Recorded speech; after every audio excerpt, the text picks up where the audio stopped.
Gotta get out of that town. That's all there is to it.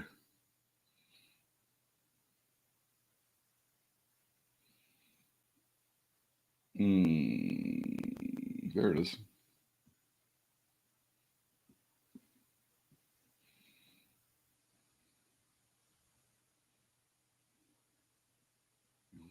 I think I caught it this time. Whoa. This could be fast. This could be quick.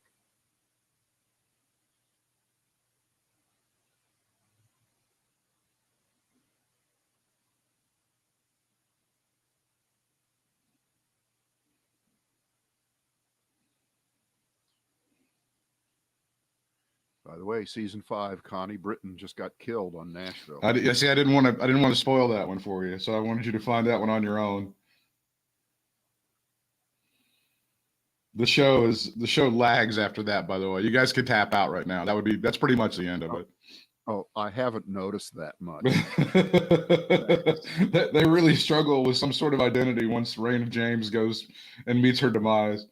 Yeah, well, except I don't have the only vote. As it turns out. On that. And some of us are just going to be going along. I feel... I'm trying to remember. I think has Hayden Panettiere already gotten like really religious and shit yet? Because that's about to happen if it hasn't. I'll tell you what. You know what they did on that? They're playing 2 games at once. Right.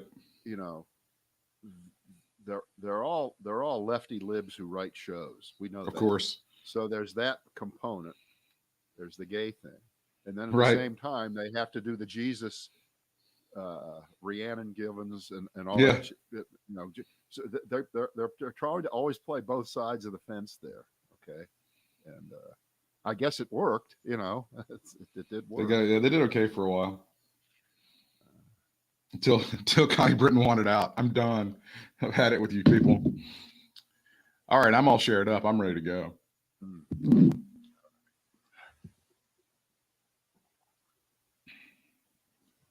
This here.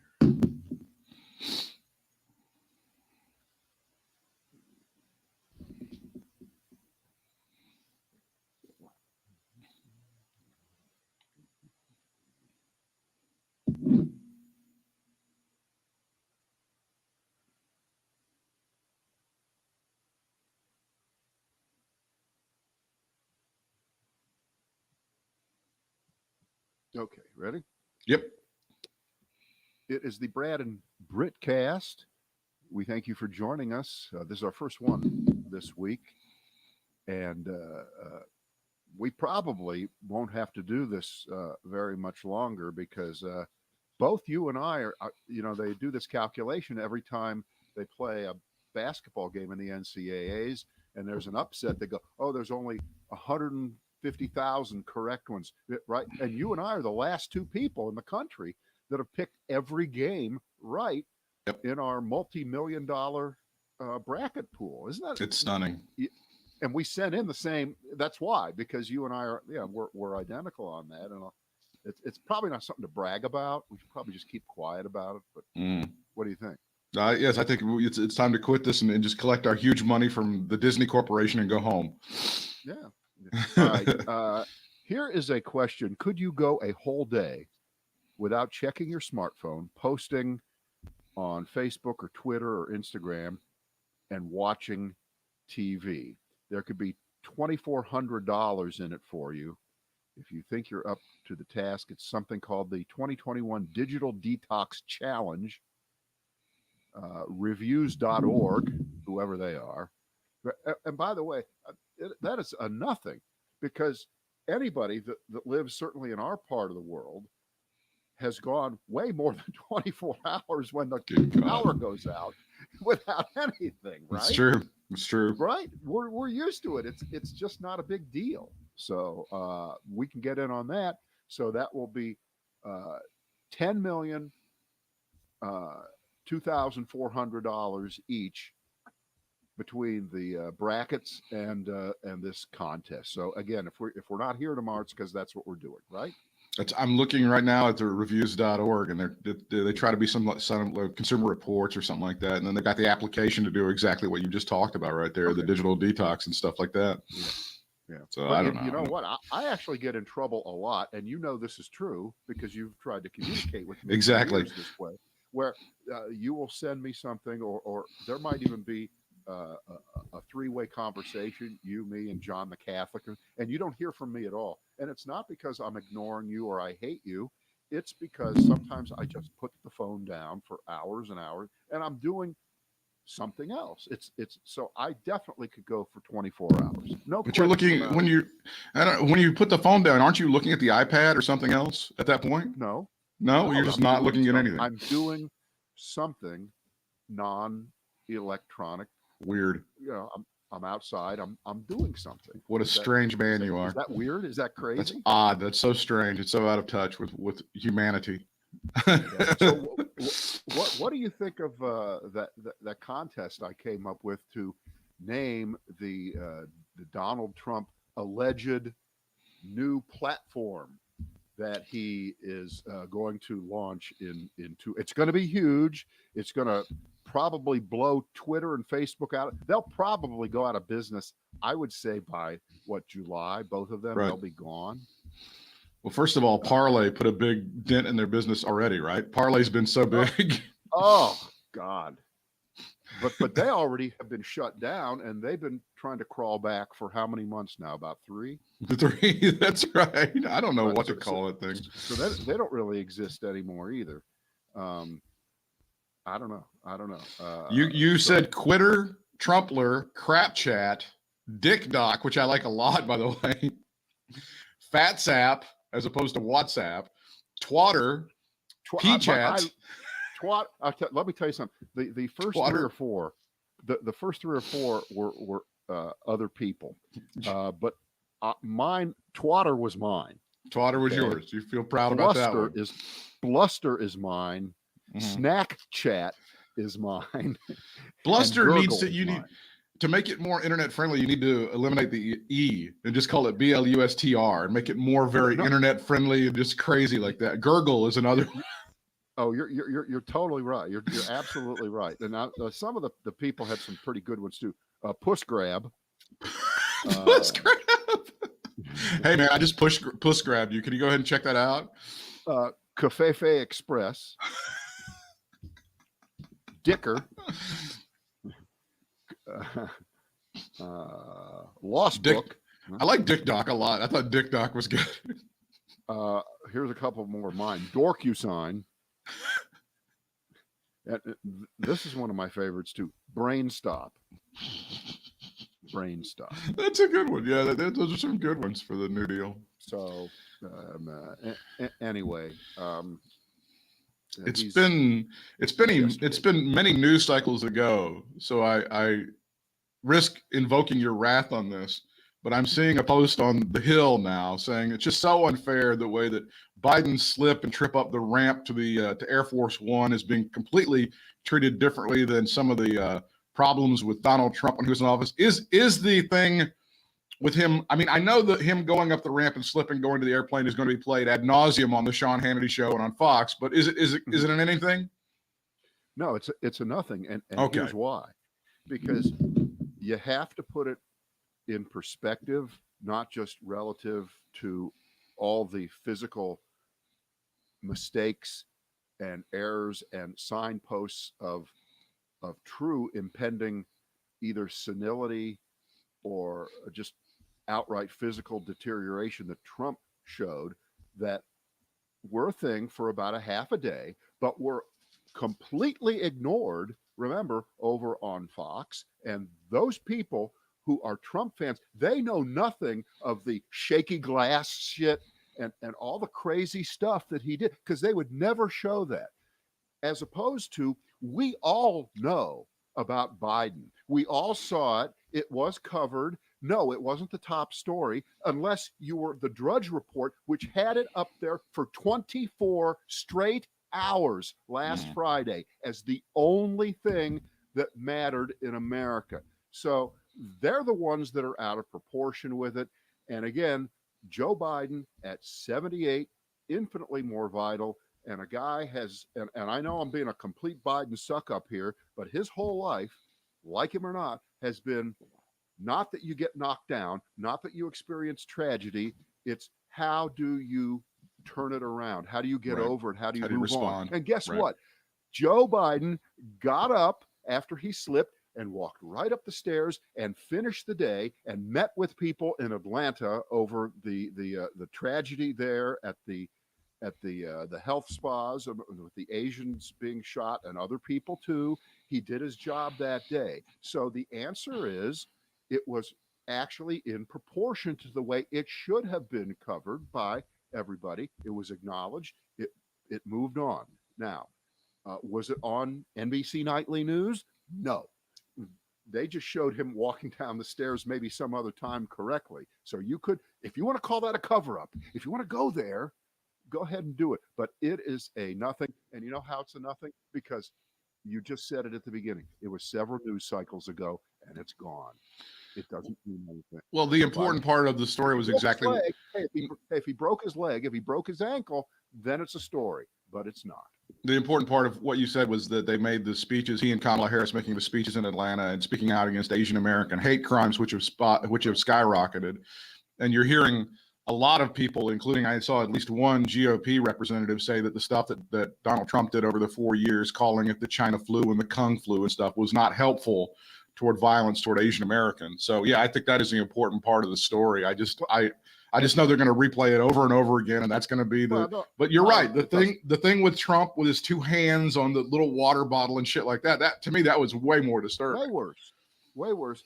And by the way, what you just said makes it even more ridiculous because if you look at the proportionality of what was covered about Joe Biden on Fox on Friday, it was probably 90% slipping on the stairs and one sentence about what he did in Atlanta with Kamala Harris and the relatives of the victims and the politicians there and representatives of the Asian American community. So they got what they wanted. They got a complete distraction over a president acting completely appropriately in the wake of a tragedy, a national tragedy.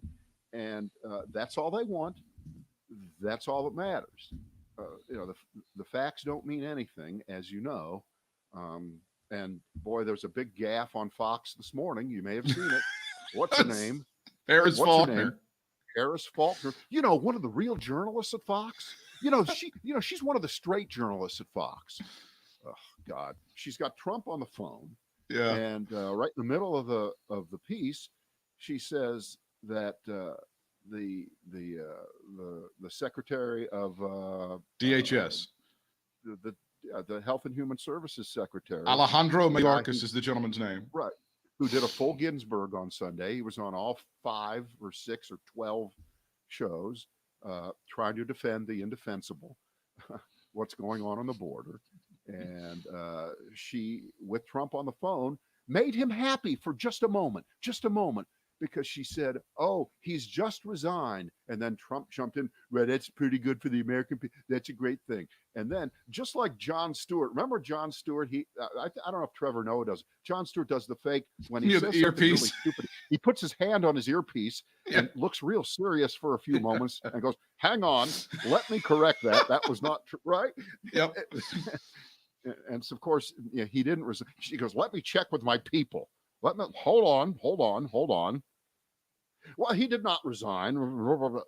But, where did that come from? How did she manage to say that? And by the way, I know we all make mistakes. Yes, we do. It's not as if Harris Faulkner had tweeted something, when she was 17 years old and therefore should have no fucking career forever, like some people I know, Alexi McCannon. We don't have to talk about that story. Right. But I just did. But Harris Faulkner just made an honest mistake, and we will not hold it against her. But to say that she's one of the real journalists at Fox, that's an oxymoron. At this point, there are no real ones left. Additionally, at the end of the interview, there was some awkwardness that Mediaite is now looking in on as to who called whom for the interview. and Donald Trump insisting that you called me, and Harris Faulkner insisting that he called her. So there was a little bit of awkwardness at the end of that. Wow, that's a tough one, Britt. Get out a coin. Who do you think's telling the truth on that one? So yeah, these are things that happen. Additionally, and again, to talk about Donald Trump's sporadic appearances on Fox News is kind of stupid, but we're going to go down that rabbit hole. Apparently, he is criticizing Joe Biden for taking such a long time to schedule a press conference, which is coming up very soon. So your thoughts on Donald Trump and what he can do with his consternation and his hand-wringing over Joe Biden just not facing the tough questions. Let me just say that nobody cares. Just nobody cares how soon Joe Biden holds a formal press conference in the East Room. It just doesn't matter. I think if there was going to be coverage of some ridiculous thing that happened, I noticed there was very little coverage of Trump throwing his golf clubs in anger, going berserk on Sunday.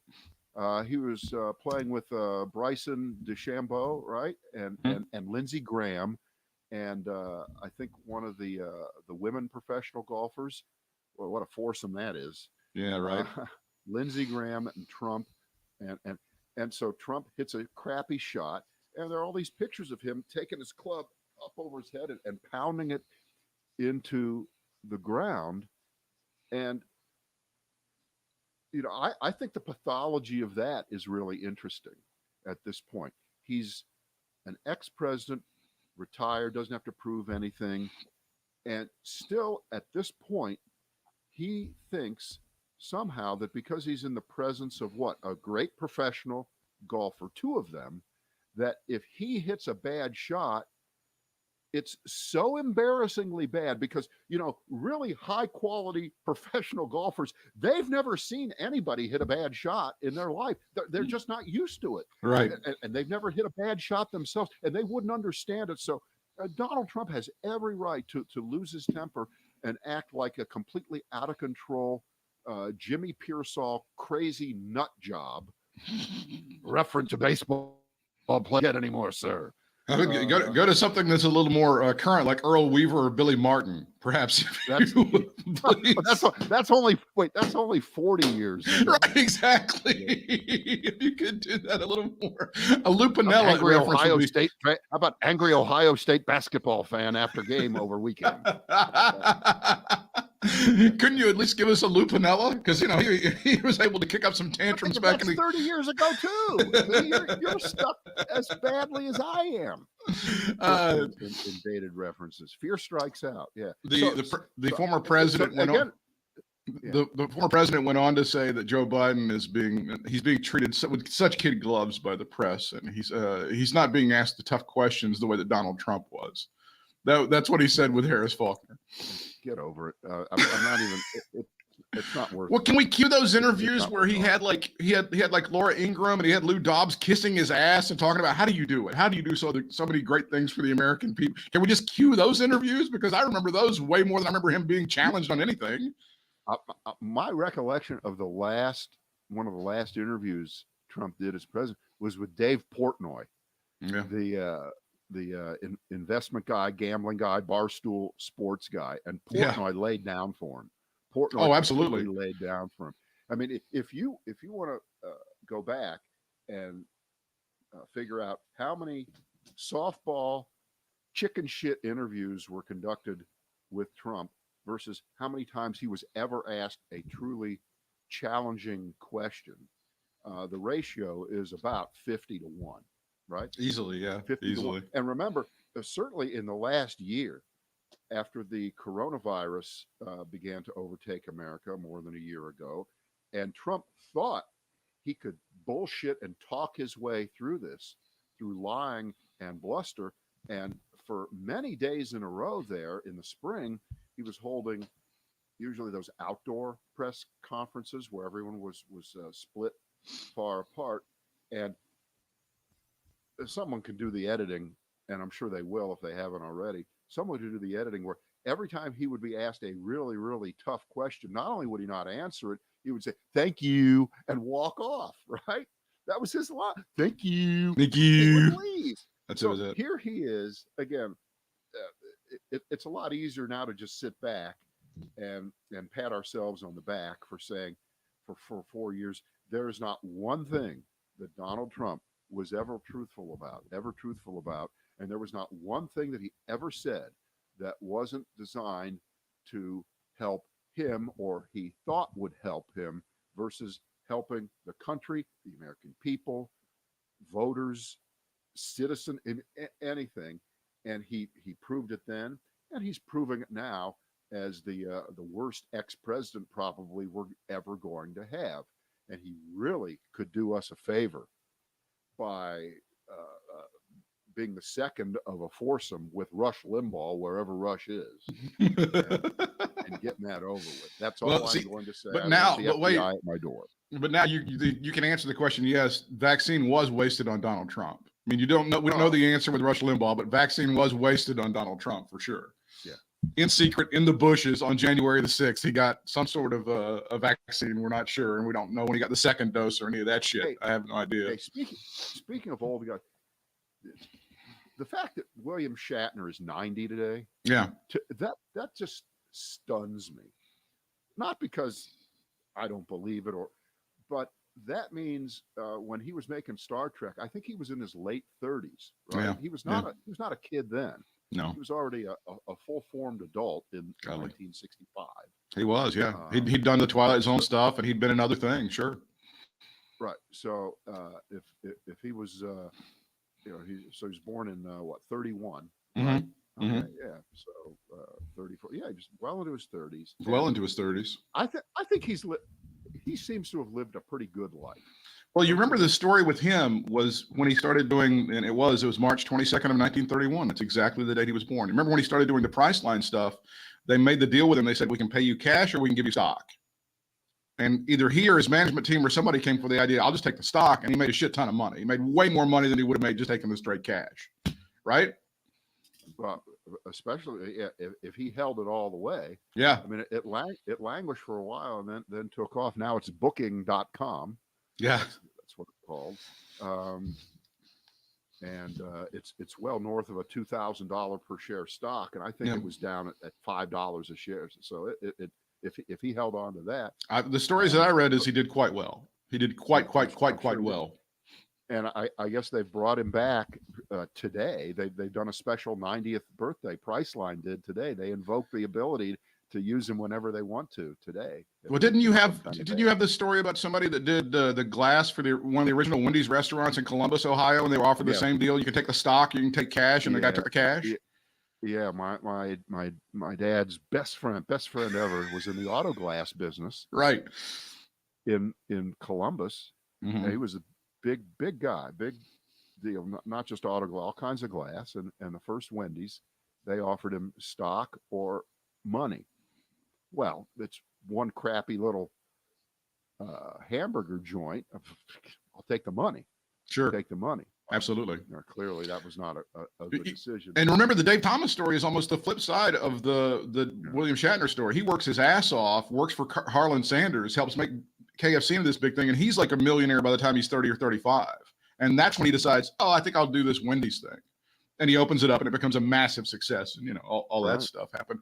So so Joe Biden. I mean, we do need to talk about actually the important thing is these horrific images that we're seeing from Florida over the weekend of people just stacked on top of each other, spring breaking, drooling and coughing and hacking and breathing all over each other. Florida just does not give a fuck. Basically is what the deal is right now, as this virus seems to have plateaued and everybody seems to be comfortable with this level of people getting sick every day. I don't know what it is, 5,000, depending on what your community is. Everybody seems to be, that's okay. That's acceptable. Well, I don't think I wouldn't. It's disgusting. The entire state of Florida. It's awful. I mean, the mayor of Miami Beach is, I think, to his credit, doing everything he can. I hate to say this, but we do have something in America called freedom. And if enough idiots abuse that freedom and say, it's my God-given right, it's in the Constitution that the first several weeks of March and into April, because I'm 21 years old, I must go to the beaches of Southeast Florida. There's not a lot that can be done to actually stop the physical movement of that. And I wouldn't blame the mayor of Miami Beach or Fort Lauderdale or whatever for 1 second. I would blame though the governor of Florida. Ding, ding, ding, ding, Because ding. he is the one. He is the one that has been looking the other way. He is the one that is saying our economy is booming and New York and California are dying and everybody's moving here and companies are moving here and come on down. Everything's great. The sun is fantastic. Why should you have suffered up there in Milwaukee all these months? But come on down. So the invitation was put out. I don't see any difference. I don't see any difference if you're going to criticize what's going on the southern border with Mexico, with immigrants coming in, especially children, and you're saying, well, it's because Joe Biden, whatever you want to say, sent out the signal. And it was sent out even before the election that if I win, things are going to change. We're not going to have the harsh draconian measures anymore. And that was an implicit signal that you could take a shot at it now, and you're not going to have to pay the kind of price that you paid before. We're not going to separate families. We're not going to do that. If you're going to criticize that, and it can be criticized, and they've got to maneuver and figure out how to fix it, then you damn well have to go after the people who in Florida sent out the signals for everybody to still come down for spring break. Yeah. They did the same thing. And think of the political cross currents between the two issues. They're similar, but they're different constituencies that are really, really up in arms in a way. And I think the politicization of what's going on the southern border, of course, at least to me, seems, I'm talking about Texas and the border with Mexico in general. There is no doubt, if you ever thought it before, you know it now. The last thing that Republicans want is a good, humane solution that seals the border correctly, right, and deals with they don't want that, because this is all they've got to complain about right now, because Biden has high ratings for his performance in just about every other area. This is his Achilles heel right now. So the last thing that Republicans want to do is help out. The last thing Republicans want to do is get together with Democrats and have some kind of comprehensive immigration solution, which are three words that have been putting me to sleep now for about 40 years. Okay. And they continue to do so, but they are the answer to the problem. And we can't seem to get there because we get cheap workers and they pick the fruit, and they were the essential workers during the pandemic. Why are you going after them? And we know everybody knows all the issues. There's nothing new on the table. It's just that because Donald Trump was so fucking over the top in the wall and throwing kids in the cages, now you've got the images that look equally bad from the Biden administration, and the finger pointing goes on. But to Biden's credit and to members of his administration's credit, they're not running from the issue. They're not taking questions. They're not trying to ignore it away, which is, by the way, what the Trump administration tried to do for a long time. And you could never get Trump to really answer a question about it. Is there any record of him talking about the separation of children during his administration? No, they just said it was Obama's idea. They blended on Obama. That was what they always did every time it was brought up. There you go. Which is like he blamed everything on Obama. If he took a bad shit in the morning, it was Obama's fault. I mean, everything was Obama's fault for those 4 years. There was nothing that he could do about anything because Obama had effed things up so badly in America. You know, that was all we heard for 4 freaking years, was just how awful Barack Obama had been. One thing's for sure. I'm so glad that in the first couple of months of the Biden administration, they've been able to overcome all the horrible things that Obama did, as far as leaving a covered bear on the coronavirus. And right, would it have been Trump humorous? get it done, but thank goodness Biden fixed the problems of the Obama a Biden administration. Wouldn't it have been humorous if Joe Biden would have had the guys from ESPN up to the White House and pick a bracket just for the hell of it? Because he knows it pisses them off over at Fox and over among the. That was the worst thing anybody could ever do. Every year that Barack Obama, I remember the first year that he did it. Oh, Mike Krzyzewski, the coach of the Duke Blue Devils, he just went off and he had to apologize through Reggie Love, who was the body man for Barack Obama. It was Krzyzewski's wife, Mickey, that had to text him. Oh, Coach didn't mean that. Coach was just a little out of sorts. I think he had a hemorrhoid that day. And then it was Mike Krzyzewski went off and showed his true Bobby Knight colors by getting pissed off at Barack Obama after picking a bracket in 2009. What was the deal? I didn't watch that much, but I watched a little basketball over the weekend. But what the fuck was the deal with Rick Pitino wearing his goddamn mask on his chin like the biggest goober asshole moron fuckface ever? I mean, either don't wear it, don't put it on. Most of the coaches didn't have one at all. Well, he was egregious. There were others that did it too, but he was ridiculous. He was absolutely. Well, he was wearing a suit. He was snappily dressed, but wearing a mask around his chin. Remember, and this was supposed to be Rick Pitino's redemption story for Iona after he banged that chick at the Italian restaurant in Kentucky.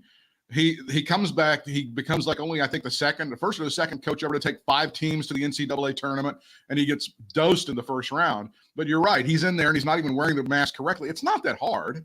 It's not. Even people without college degrees can figure out how to put the thing over your nose, but he's still, he's out there doing it and not be able to do it correctly. Well, but just don't have it on. All right. If you're not going to do it right, don't have it on. It is like having, once you pull your pants down and have toilet paper sticking out of your ass. It makes about as much sense as that. Doesn't get it done. The CDC directors, the folks at the CDC had to come out and say, look, now is not the time to let your guard down. We still need you wearing the masks. We still need you socially distancing. And air travel is not a really good idea. And it's just sad that they have to actually verbalize these things, I think, to a bunch of Americans, Brad. You actually have to say this stuff.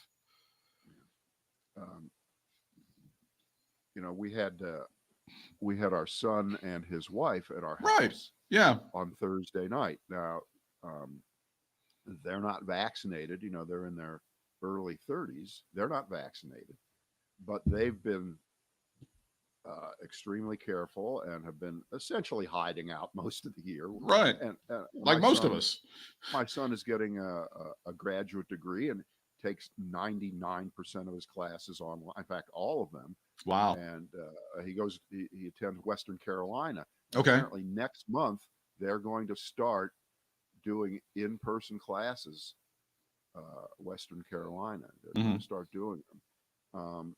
But they were with us, and we certainly felt pretty safe because of the precautions they've been taking. They're intelligent people, and we're both now fully vaccinated. We're way past the 2 weeks since our second shot deadline, and we were fine with that. There's a big gap between family members who can trust each other, and the older people are vaccinated, right? We're the most vulnerable if we were to ever really get it, versus everything else that you're talking about, which I guess the opposite of that is, 400 people per square 100 feet in Miami Beach, frolicking around and breathing on each other, and then standing in the street of Collins Avenue at night. And I know we're fairly old, several generations now removed from people who would go on spring break, but honest to God, and I didn't hear any audio that accompanied all those pictures and the video of the kids down there jump, but every one of them stands there and they're jumping to the music and they're all holding a cell phone up in the air to get oh my God. It's so sad. And I realize, it's just so sad. I know we sound like geriatric old men saying this shit, but God, what the hell are you guys thinking? What the fuck are you guys thinking? Honest to God. I mean, there's going to be plenty of opportunities for you to roll around, get naked, and have sex this summer. Just wait 2 or 3 months. That's all we're asking. I know spring break is really great and everything, but I'm telling you, you're going to have plenty of chances to jump around and you can do your drugs, do all your fancy pot, and roll around naked with each other in July or August. That's all. I don't think it's asking too much, is it? Am I crazy here? Well, you're even being too mean. I You am. could do that now, and Yeah. you could do it in Miami. You could do it in Miami Beach, but it doesn't necessarily make it more fun to do it with thousands of people right around you. It's just me. Again, we're so off the mark here. I realize I'm on my deathbed and I've got to wear an oxygen. And I'm a way old man. You people have plenty of chances to do your ecstasy and listen to your bass nectar. Just wait a couple of months, and I get it, but it's horrific. These images are just awful. And to me, it's a giant middle finger. It's an FU to everybody who is a nurse or a doctor or a healthcare worker. All we do is give lip service and talk about how much we love these healthcare workers. And then I see people out there just giving them the big middle finger as if, it's your problem. I don't give a shit. If I get sick, it's going to be on you. That's what I see when I see this stuff. It's all we've done in this country. We talk about how much we love the essential workers. We talk about how much we love the healthcare workers. And anytime the essentials workers are like, could we get paid $15 an hour? F you. Go pound salt. Workers, we love the nurses. Every chance we get out there and we start breathing on each other and coughing on each other. It's a giant F you to those people every single time. The average 19-year-old was not saying how much they care about healthcare workers. Well, that's probably accurate too, but that's a different demographic. However, you would think that so many of them had their lives completely upset by the closure of schools and colleges all over the country, and they understand, they know why things were closed down, and then to not be able to process what comes after that. What comes after that? Right. And the answer is not while the problem is still there. It's like moving back to Hiroshima 2 weeks after they dropped the bomb. And go, I don't see no damn radiation. I don't see it. Exactly. It's rubble. Exactly. It's fucking rubble. But there's some great real estate deals here in the suburbs now. A lot of land. I'm going back. I don't know. It drives me crazy. I mean, that shit drives me absolutely nuts. It's really painful. But let me. You see the numbers. The numbers in general. If they are still going down in a lot of places, and they are. It's because time is passing and there are more people in the pool of folks who have been vaccinated. So that cuts down the availability of the virus to infect people.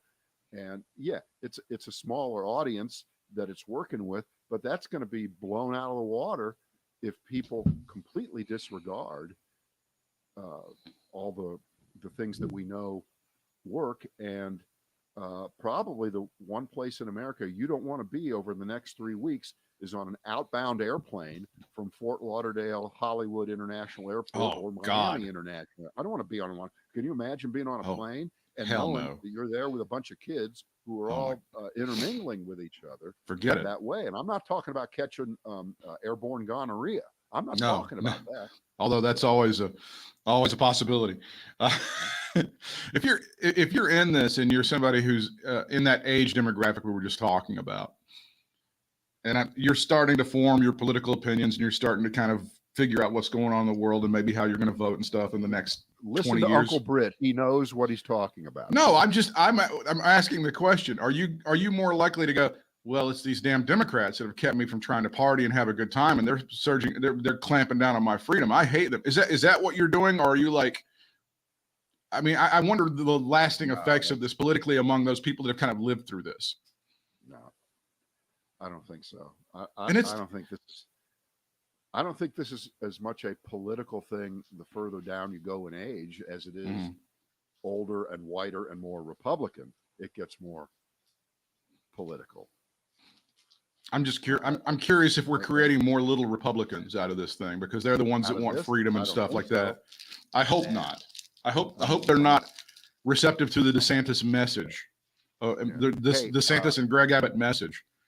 Yeah, I saw an opinion piece. This is on WRAL, and they write some pretty good opinion pieces over there. And they wrote a piece all about the fact that North Carolina should go ahead and join the National Popular Vote Compact.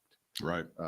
And if you don't know what that is, that's an agreement between a bunch of states that if the agreement gets signed on to by states that equal more than 270 electoral votes, then suddenly the Electoral College as we know it is irrelevant. It doesn't exist anymore, because the agreement would be that you will give your electoral votes automatically to the person who wins the national popular vote. All right. So, for instance, in the last election,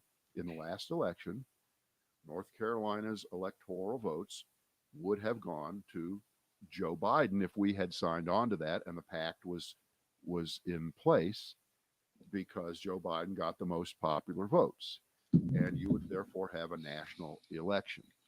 And it's legal. It's already been tested. There isn't, oh, this is unconstitutional. That's not it.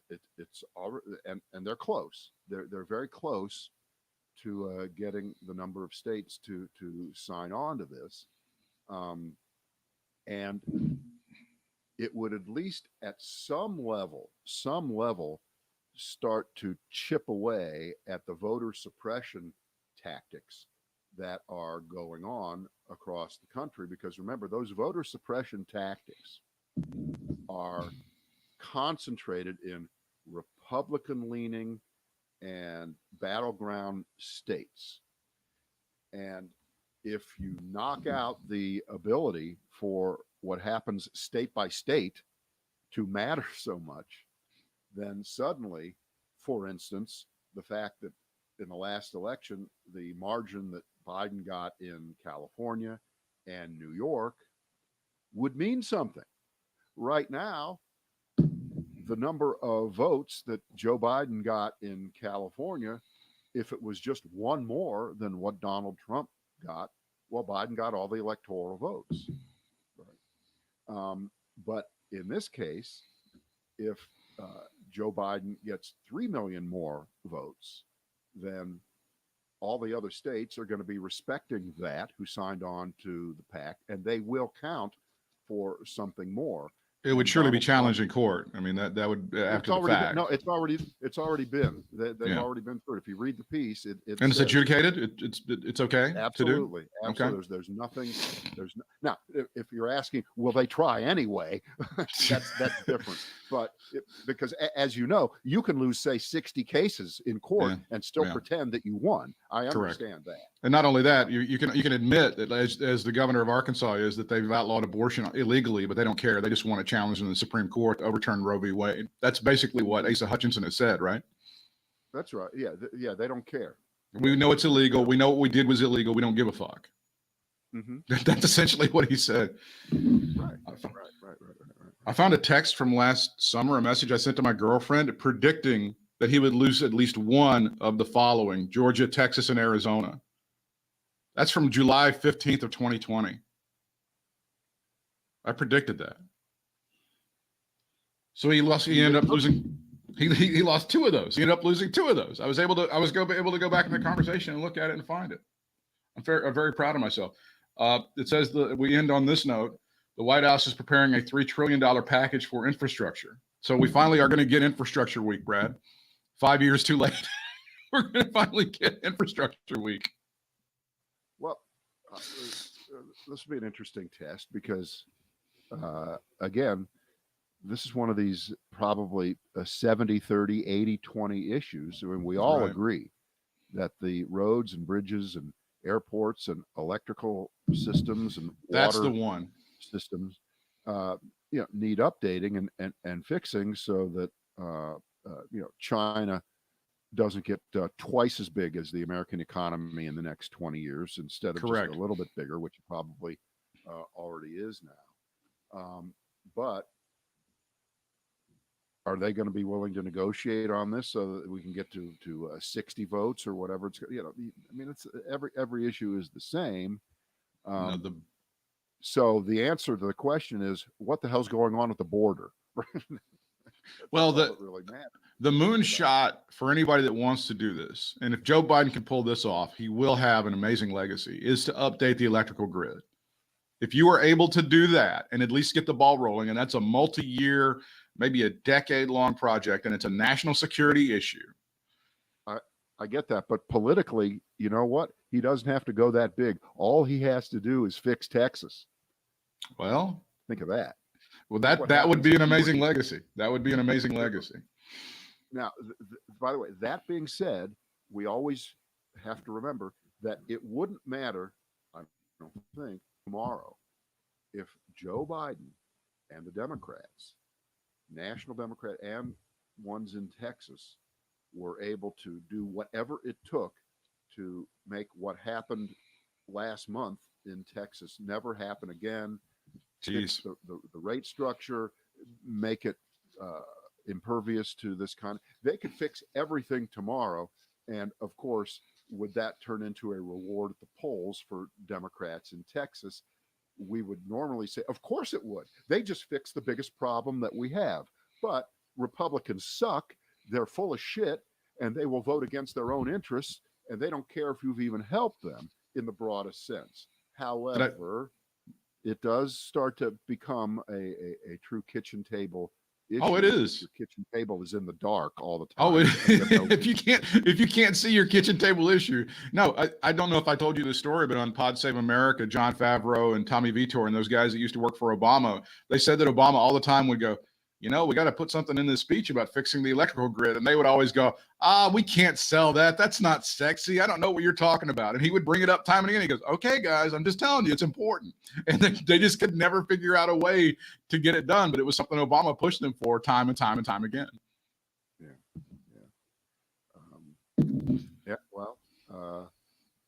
He's going big. He is not getting bogged down in the culture wars. He is not getting bogged down in cancel culture bullshit. He's not getting bogged down in Dr. Seuss or any. But see, and here's the thing. This is why Republicans are whining that he isn't having a formal press conference so soon, because that's what they want to talk about. Of course. Probably at these press conferences. Of course. They want to bring up that kind of bullshit. They want to get Peter Ducey up there, getting him on record about Pepe Le Pew or something. That's what they want. No doubt about it. There is no doubt about it, and he's not taking the bait. And as difficult as the problems are that any president has to face, Joe Biden so far has been, again, it's on the Joe Biden curve, has been about a 97 on the discipline scale for him. Yes. Yep. Right? I mean, his biggest slip up was on the stairs on the airplane. That's it. That's okay. And yeah, I know he forgot the name of the the Secretary of Defense, and he called Kamala Harris President Harris once, and things of that sort. And I think we got to fire up the 25th Amendment, don't you think? It's time to get. Why won't anybody talk about that? Every time Trump did something, they want to do the 20. Well, okay. Joe Biden wasn't trying to completely subvert the Constitution, so there was a difference between Trump talk on the 25th Amendment and Joe Biden. But okay, go ahead, play that false equivalence game. They're going to try, because right now that's all they've got. Mm-hmm. That's all they've got. And if I guess, did you get your money yet? Oh yeah. Okay. I've had it for a week now. Yeah, I'm good. I haven't spent it. Surprisingly enough, I've been able to keep it in my pants for a little while, but yeah, I've got it. That's about time.